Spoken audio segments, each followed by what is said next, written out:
If you're going to point one finger of blame in the Nets' direction, which direction?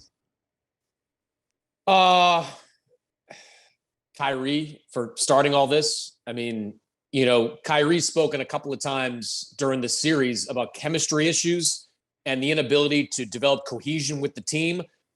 Well, whose fault is that? Like, this team wasn't able to get him on the court for more than half in the first 3 quarters of the season. That played a factor in all this. And outside of game 1 and some decent minutes in the fourth quarter of game 4, Kyrie didn't just show up. I mean, I had people within the Boston organization that were talking about how it's eerily reminiscent to how he played in that second round series against Milwaukee a couple of years ago, where he just seemed checked out of the series. So, I mean, there's a lot of blame to go around, but I mean, Kyrie has to absorb the bulk of it, both for what he did during the season that prevented them from developing that chemistry to how he played outside of game 1 of the series.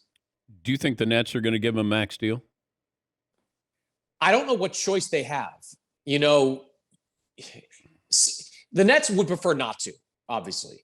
But is there some team out there that would? Is there, and I'm just making this up because they always do crazy things, but like with Sacramento out there, give him a max level deal and they would lose him for nothing. The Nets don't have a lot of moves here, Dan. I mean, Kevin Durant is locked up. Joe Harris is locked up coming back. Ben Simmons, he's got 3 years left in his contract and is untradeable at this point. You let Kyrie walk, it's not like you clear this max level cap space to go out and get somebody else. It's Kyrie or it's nothing at this point. And as dangerous as it is to give him a 4-year contract or a 5-year contract even in the neighborhood of $200+ million, what else are you going to do? They made their deal with the devil, so to speak. And this is kind of what this team's going to look like moving forward.